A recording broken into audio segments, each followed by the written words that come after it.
Então, assim, muitas ainda se calam, muitas ainda não falam, muitas ainda têm medo.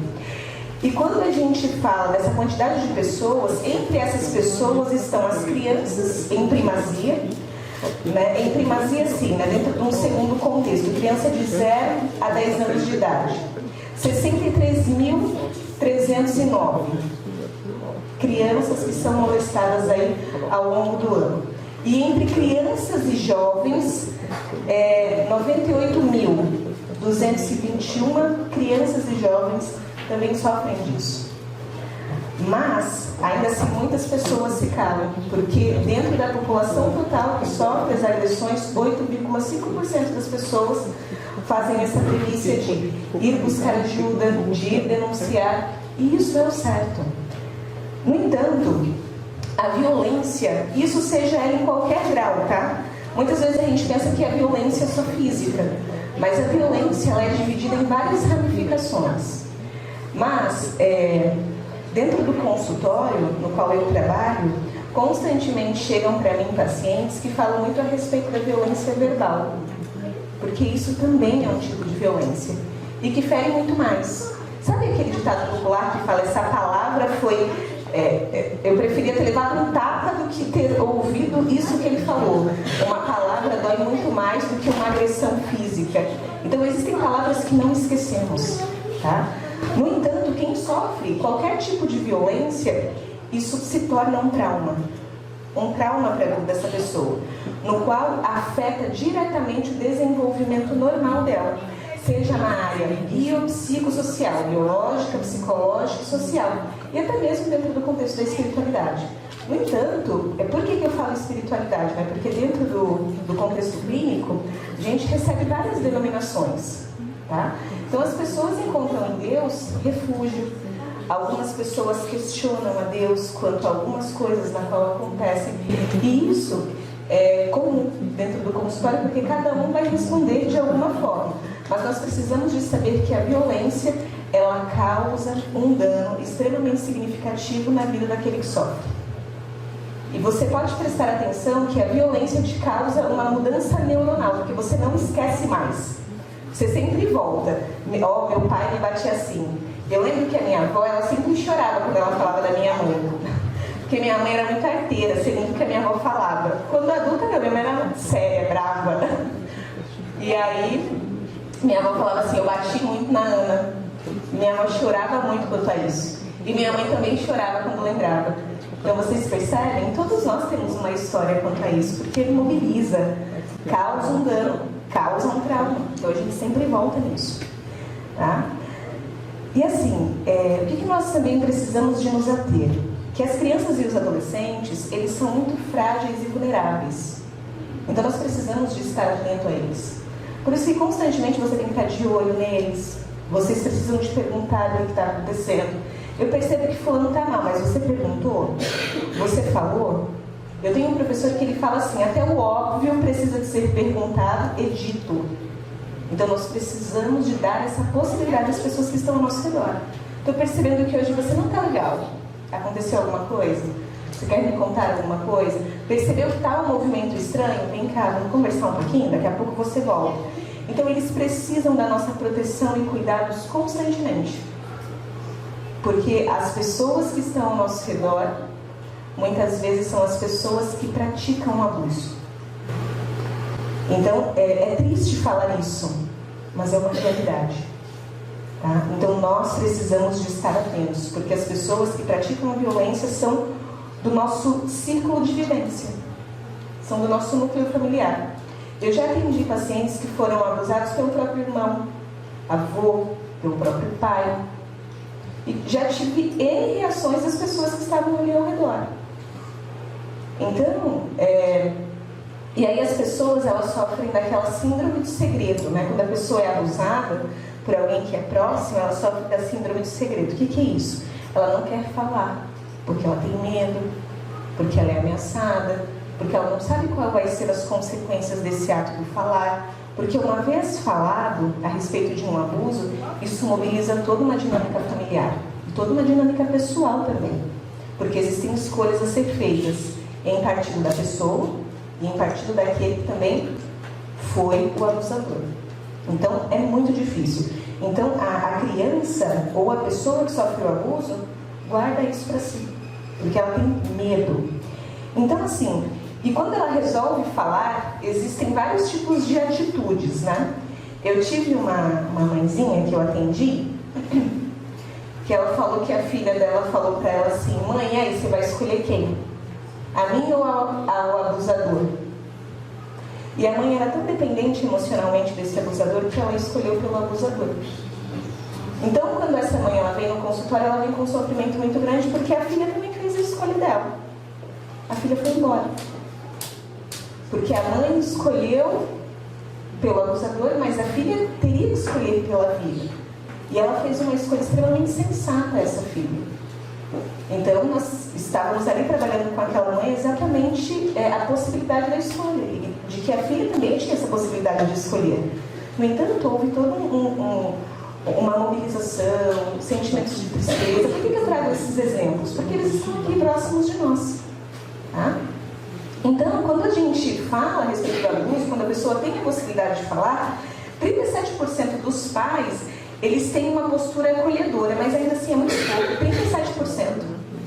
Né? E 63% dos outros pais, eles têm uma atitude de culpa, eles têm um posicionamento mais agressivo.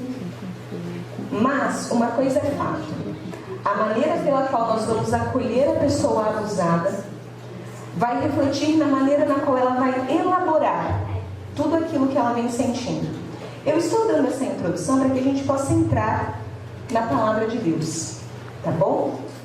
Então, a maneira como você lida com seus problemas influenciará diretamente a maneira na qual as pessoas que estão ao seu redor também vão lidar com determinados problemas.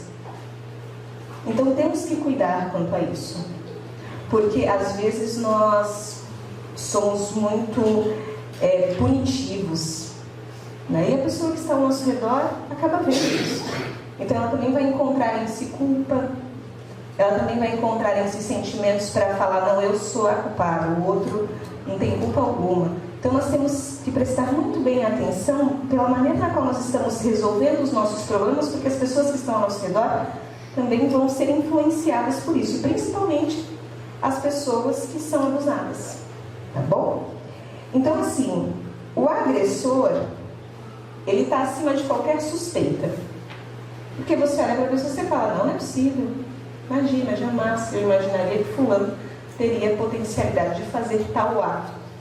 Mas às vezes acontece, não é generalizando, tá, gente? Existem pessoas muito boas, mas também, infelizmente, existem pessoas que têm uma tendência um pouco mais patológica, né? Mas não é só a patologia, tá? A gente fala de várias circunstâncias, ok? E como lidar com a violência? A violência ela pode partir de várias formas, mas nenhuma é justificável, ok? A ira pode causar a violência, a vingança pode causar a violência, a própria patologia pode causar a violência. E isso pode acontecer em quais ambientes? Isso pode acontecer no ambiente da escola, no ambiente de casa, na rua, até mesmo aqui dentro da própria igreja. Eu espero que não aconteça, né? Porque nós sempre temos que ter esse posicionamento apaziguador. Apesar de, às vezes, a gente passar por algumas circunstâncias que nos deixem muito nervosos. Mas se você percebe que você está ali e que você vai tender a agredir alguém verbalmente, se dê um tempo. Fale assim: irmão, a gente pode conversar amanhã? Que eu acho que a gente está tomando um rumo que a gente não deveria tomar. Então vamos estar em oração e aí amanhã a gente retoma o assunto, que eu acho que vai ser bem melhor. A gente vai estar mais tranquilo, mais calmo. Então, seja essa pessoa, tá? É sempre importante que a gente mantenha esse tipo de vivência, porque aqui na igreja é um local que a gente considera como a nossa segunda casa. Eu gosto muito de estar na minha igreja, eu gosto muito da minha família em Cristo, eu gosto muito da pessoa que me conduziu ao batismo. Então, nós precisamos de ter uma boa vivência com essas pessoas e com os irmãos da nossa igreja. Tem irmãos que são mais diretivos, tem os irmãos que são mais calmos.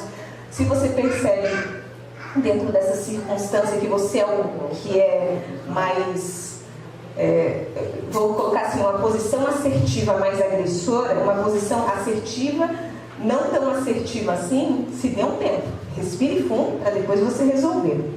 E eu gostaria de convidar vocês a abrirem a Bíblia lá em João 8. Porque lá em João 8 traz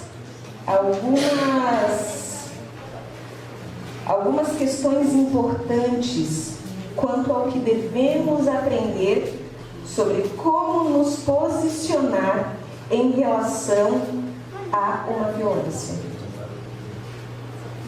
Jesus, Ele sempre proporciona para nós o melhor. Mas agora nós precisamos de nos atentar a isso e abrir mão do nosso ego. Tá? Porque não somos nós, mas nós temos que deixar que Jesus flua em nós, para que as pessoas possam sentir através de nós Cristo Jesus. E aí, vamos fazer uma oração novamente, para que a gente possa nos aprofundar dentro desse livro que nos é sagrado. Senhor, estamos aqui, ó Pai, tocando a respeito de um assunto tão delicado, mas tão necessário. E nesse momento abrimos o Teu livro. Ajuda-nos, ó Pai, a entendermos aquilo que o Senhor quer falar através desta vivência. Em Teu nome te pedimos, amém. Então, essa violência que aconteceu foi uma violência premeditada. O que é premeditada? Uma violência já pré-organizada. Então, trouxeram à presença de Jesus uma mulher. Jesus tinha acabado de orar, acabado de sair do monte, foi ter com as pessoas que estavam ao seu redor. Mas trouxeram para ele exatamente um conflito grandioso. Mas o intuito daquelas pessoas era o quê? Acusar Jesus de qualquer forma. Aí eles falaram assim para Jesus: Jesus, essa mulher que se encontra aqui na tua frente adulterou. Moisés solicita que a apedrejemos. E o que o Senhor nos diz? Jesus, muito inteligente, lia o coração das pessoas e entendia qual que era o intuito daquela pergunta. Ele sabia que se ele falasse assim, sim, apedrejem, ele estaria sendo contra a lei que governava aquele local no qual ele estava. E se ele falasse não, ele estaria indo contra o quê? A lei de Moisés, né? Porque Moisés ordena que façamos isso. E o que o Senhor tem a nos dizer? Então, vamos ler João 8, de 1 a 6. Amém? Todos encontraram? Nos fala assim: Jesus, entretanto, foi para o Monte das Oliveiras. De madrugada, voltou novamente para o templo, e todo o povo ia ter com ele. E assentado os ensinava. Os escribas e fariseus trouxeram à sua presença uma mulher surpreendida em adultério. E fazendo-a ficar de pé no meio de todos, disseram a Jesus: Mestre, essa mulher foi apanhada em flagrante adultério. 5. E a lei nos mandou Moisés que tais mulheres sejam apedrejadas. Tu, pois, que dizes? 6. Isto dizem eles, tentando, para terem de que o acusar. Mas Jesus, inclinando-se, escrevia na terra com o dedo. A vítima, quando nós sabemos que existe uma vítima de abuso, seja ela infantil ou adulto, nós precisamos primordialmente de protegê-la a todo o tempo. E entendendo quem era Jesus, eu acredito que Jesus talvez até tenha deixado essa moça atrás dele, para que ele pudesse a proteger frente a qualquer tipo de comportamento mais agressivo, porque ele era um Deus amoroso. Ele morreu na cruz por nós. Então ele carregou um peso no qual nós deveríamos carregar. E por isso que eu acredito que ele tenha talvez se posicionado à frente dela, e aí começou a descrever, né? E Jesus, ele não expôs aquilo que a mulher havia feito. Ele não falou, é assim adultério? Como assim? Por quê?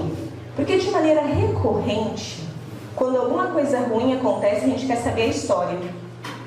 Mas nós deveríamos querer saber a respeito da vítima. Ela está bem? Ela precisa de ajuda?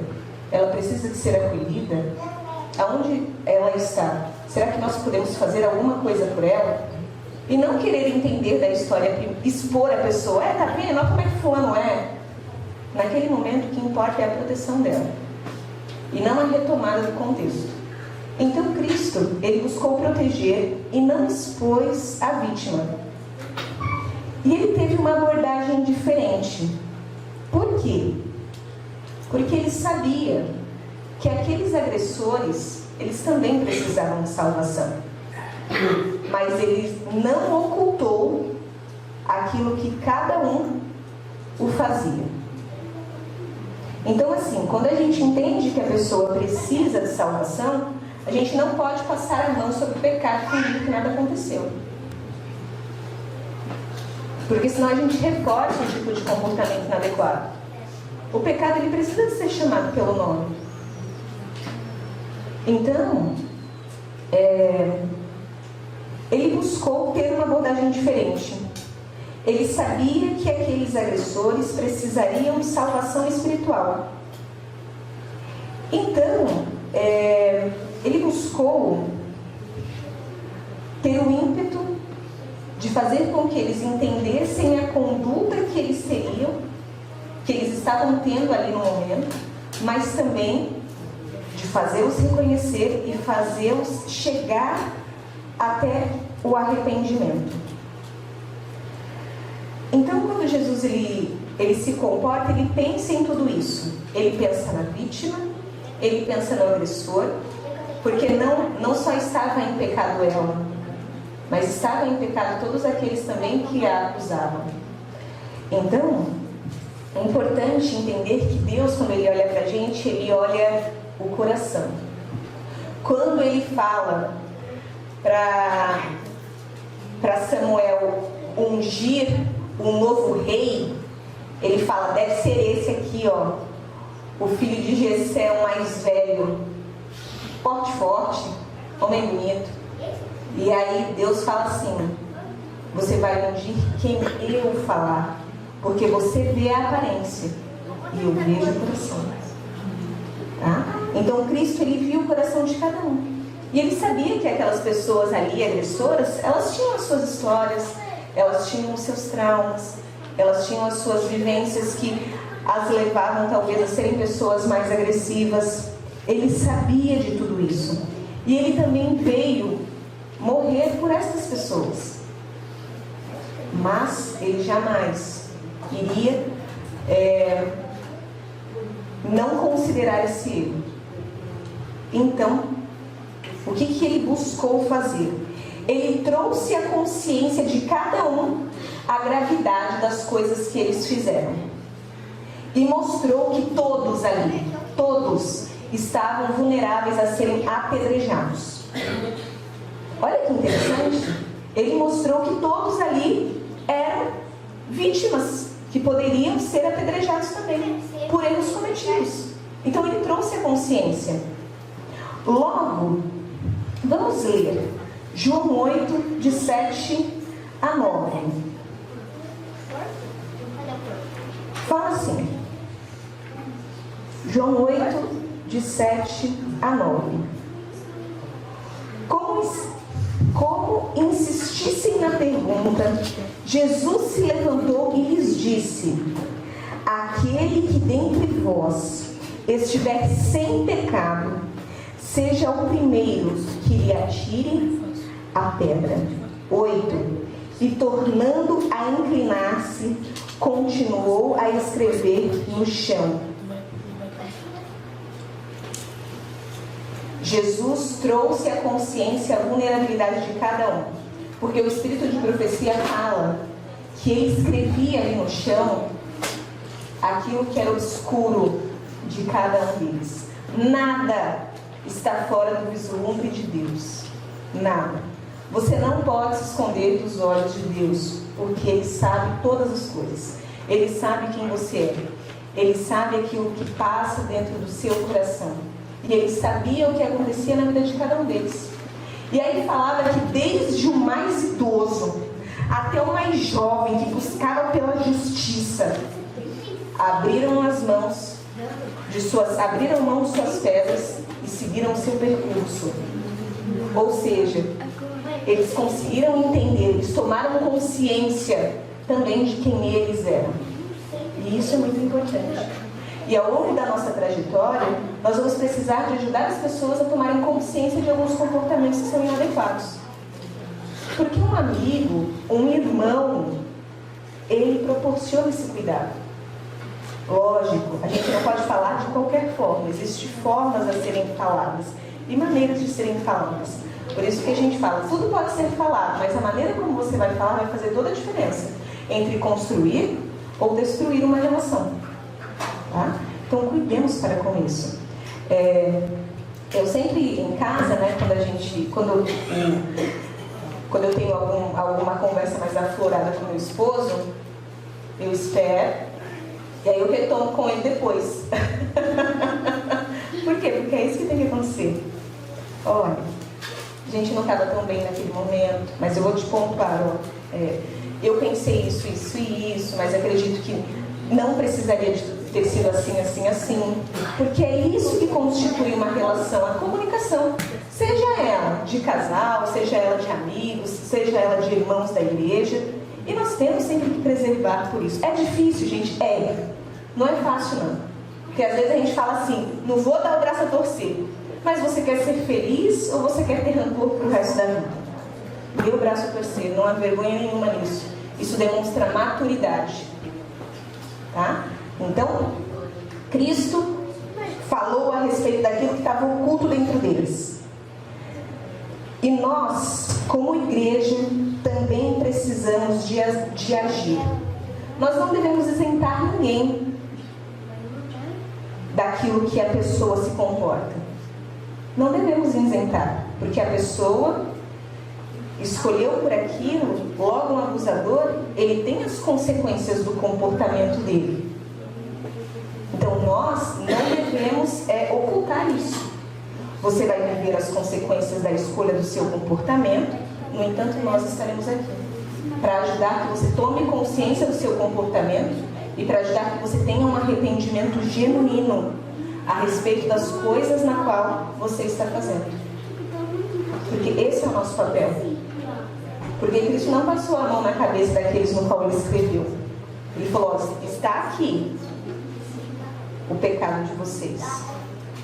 Arrependam-se. Porque vocês também estão sujeitos a ter essa consequência. Então, e talvez hoje aqui, nesse exato momento, nós tenhamos pessoas que são vítimas de agressões, ou que em algum momento também foi um agressor, mas o encontro com Cristo ele muda. E louvado seja Deus por isso.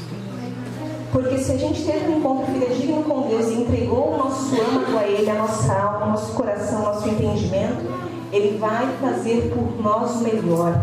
E Ele vai tirar a gente daquilo que éramos e vai nos dar um novo comportamento, uma nova atitude. Então que Deus seja louvado por isso, porque Ele sim pode fazer um milagre. E quando você fala assim, imagina, estou perdido, você está colocando em prova quem é Deus. Quem é você para falar que você está perdido? Se Deus, que é Deus, morreu por você na cruz do Calvário, e se Ele precisasse de fazer isso só por você, Ele faria só por você. Então nós temos um Deus misericordioso que olha para você e fala, eu vejo em você potencial. Acontece que dê para mim o lugar que me pertence na sua vida. Então nós precisamos proteger e acolher a vítima, assim como Jesus o fez. Todos os agressores largaram as suas pedras. E Ele deu a culpa para aquele que realmente era culpado. Quando Ele descreve, quando Ele acolhe essa mulher. Mas e vocês? O que vocês fizeram quanto ao que estava acontecendo? Vocês só culparam? Então eu fico imaginando o quanto que Jesus mobilizou neles reflexões profundas. Porque às vezes a gente aponta, mas nós temos que ter um comportamento de acolher e proteger, sempre, independentemente da circunstância. Tá? Porque é isso que Cristo nos ensina. Ele acolheu, protegeu e se preocupou também com a salvação daqueles que estavam um pouco despreocupados. Vamos continuar lendo o texto. João 8, de 10 a 11. Nos fala assim: erguendo-se Jesus e não vendo a ninguém mais além da mulher, perguntou-lhe: mulher, onde estão aqueles teus acusadores? Ninguém te condenou. Respondeu ela: ninguém, Senhor. Então lhe disse Jesus: nem eu tampouco te condeno. Vá e não peques mais. Ele sabia também quem era ela. E ele falou para ela: vá, seus pecados estão perdoados. E quando nós nos sentimos perdoados a respeito dos nossos pecados, a gente precisa de ter mudança. Porque pedir perdão é reconhecer que nós precisamos de mudar. Tá? Então, quando a gente entende que a gente está fazendo alguma coisa errada, e quando a gente pede perdão a Deus, a gente tem que pedir perdão entendendo que precisa de se haver uma mudança. Difícil é, no entanto não é impossível. Porque Deus, Ele sempre vai estar à frente, Deus sempre vai conduzir todas as coisas.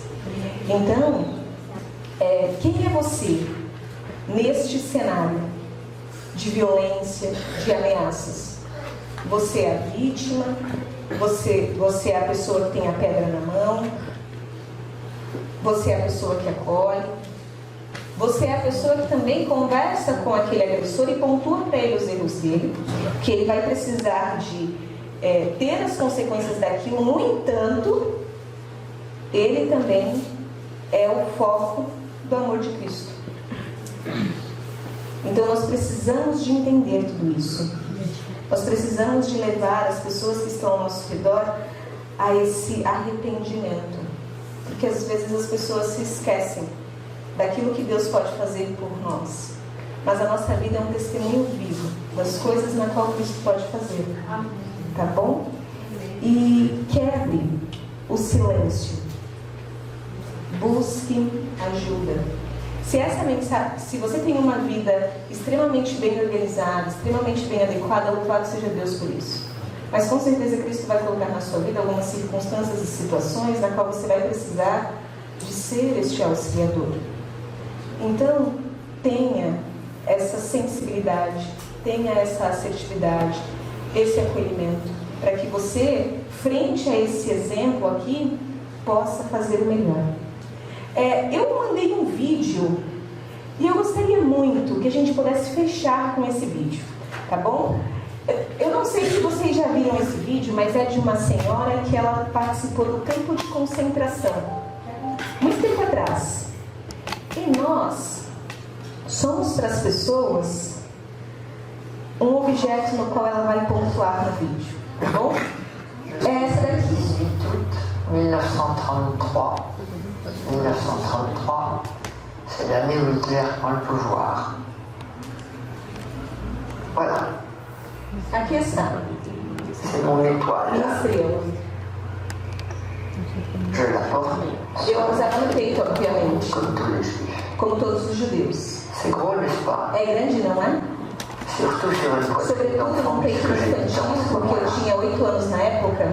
Il s'est passé dans mon corps le dernier No meu quelque chose de tout à fait. aconteceu algo extraordinário.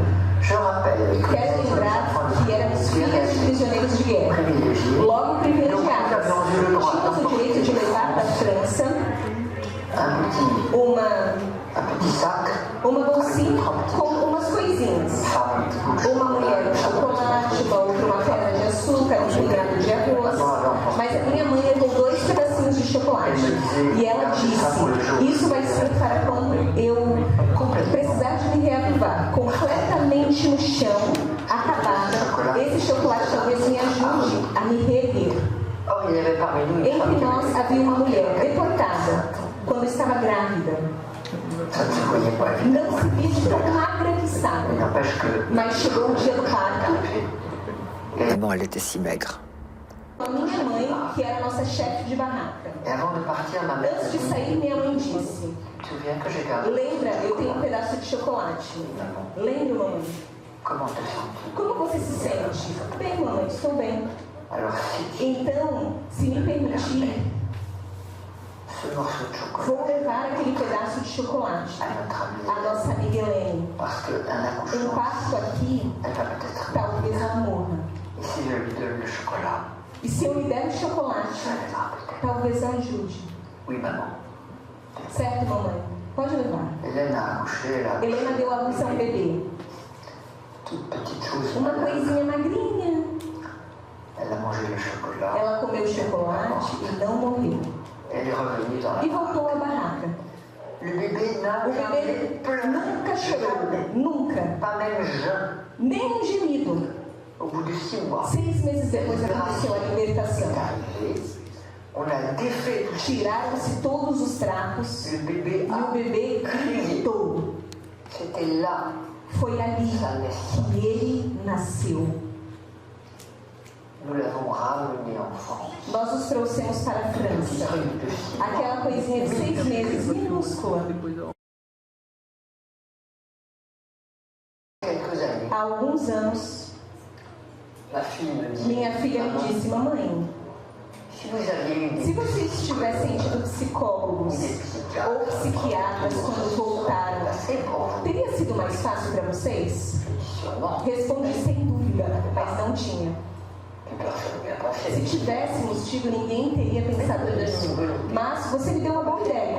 Vamos fazer uma conferência sobre isso. J'ai organisé une conférence. Organizei uma conferência sobre o seguinte tema: Et s'il y avait eu des e se tivesse havido psicólogos quando voltássemos dos campos, como teria sido?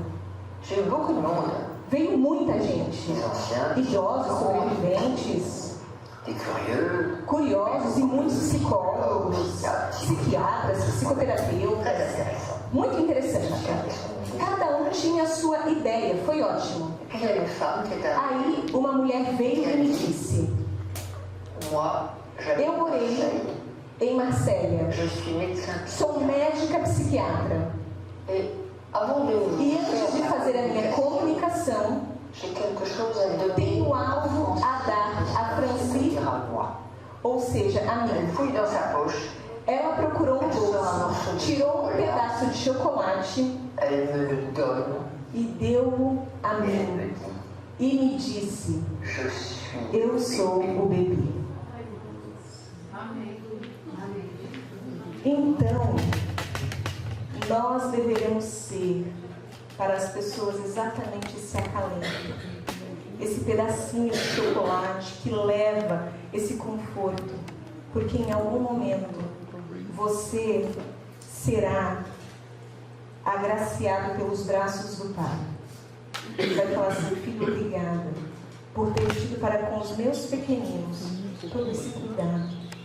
Então nós temos que ser isso para as pessoas que estão ao nosso redor. Nós precisamos de ser esse pedacinho de chocolate que traz esse conforto para ajudar que as pessoas possam viver com maior qualidade. Que Deus possa abençoá-los. Que nós possamos ter dias até a volta de Jesus conduzidos por Ele. Amém? Nesse momento cantaremos o hino final. Então vamos todos nos colocar de pé. Para que possamos entoar o hino.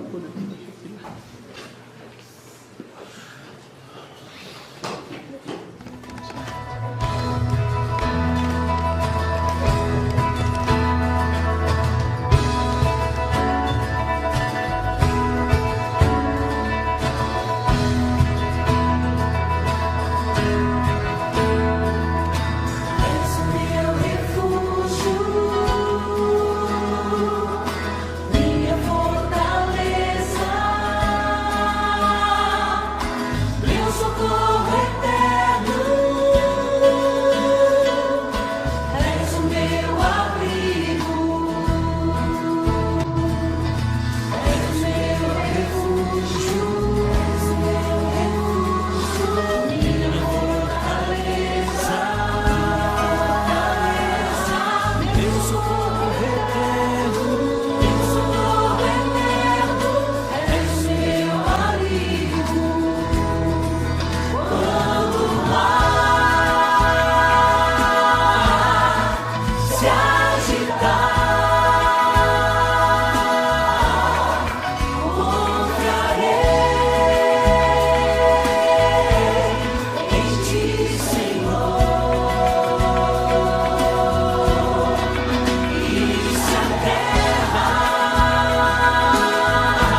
Senhor, que o Senhor seja louvado, Pai, por todas as coisas.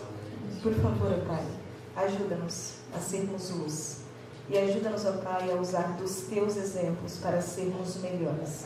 E principalmente, Senhor, quando circunstâncias como a violência acontecer ao nosso redor, que possamos ter, Senhor, discernimento nos dado pelos altos céus, para que possamos fazer o melhor, pela vítima e também quanto ao agressor. Por favor, Santo Deus, o sábado é tão deleitoso e temos algumas atividades ao longo dessas horas que se seguem, que o Senhor possa ser conosco. Abençoa-nos, Senhor, neste dia tão especial e renova as nossas forças para que possamos ter uma semana abençoada e conduzida por Ti. Amém. Por favor, Senhor Deus, te pedimos pelos nossos familiares, te pedimos pelas pessoas que estão enfermas, adoentadas na rua. Enfim, Senhor, o Senhor sabe da condição de cada um, mas que o Senhor também possa ajudar essas pessoas e que se possam ser instrumentos, que assim o seja. Amém. Que o Senhor segure nas nossas mãos, ó Pai, e que se porventura em algum momento quisermos soltar, não nos deixe, Senhor, nasça sempre em nosso coração. Que o Espírito Santo sempre nos conduza à verdade, à justiça e ao juízo. Conduza-nos ao nosso lar neste momento. Em Teu nome te pedimos, amém.